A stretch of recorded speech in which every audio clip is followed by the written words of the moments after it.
ayat 12 di Kolikur.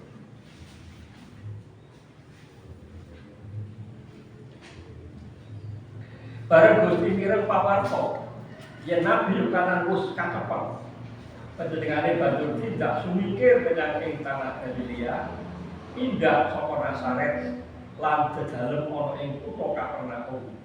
Ing sak pinggiring segara ing tanah Zebulon lan Naftali, supaya kayaken ana kang kapan ngendikake dening Nabi Yesaya ngene.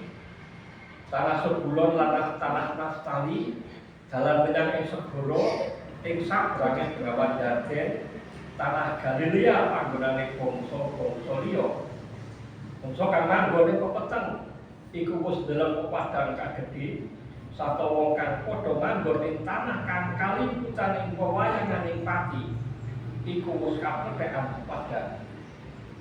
Wiwit nalika iku Gusti Yesus gelarake piwulang pangendikane, padha mrato bata amarga kraton ing swarga wis cedhak. Nalika Gusti Yesus pinuju tindak urut pinggiring segara Galilea, mirsa wong loro padha sedulur, yaiku Simon kang karan Petrus karo Andreas sedulure, lagi padha nibake jolo ing segara amarga padha dadi jiwa liwat.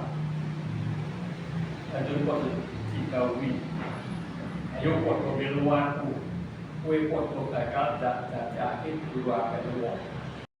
Sanalika banjur padha ninggal jalane nderekake Gusti Yesus. Sabanjure nalika tindak saka kono, panjenengane mirsa wong loro maneh uga padha sedulur, yaiku Yakobus anake Zebedaeus lan Yohanes sedulure ana ing prau lagi ngrewangi Zebedaeus bapakne nggone mulangi jalane. Banjur padha ditimbali. Sanalika padha ninggal praune lan bapakne nuli nderekake Gusti Yesus.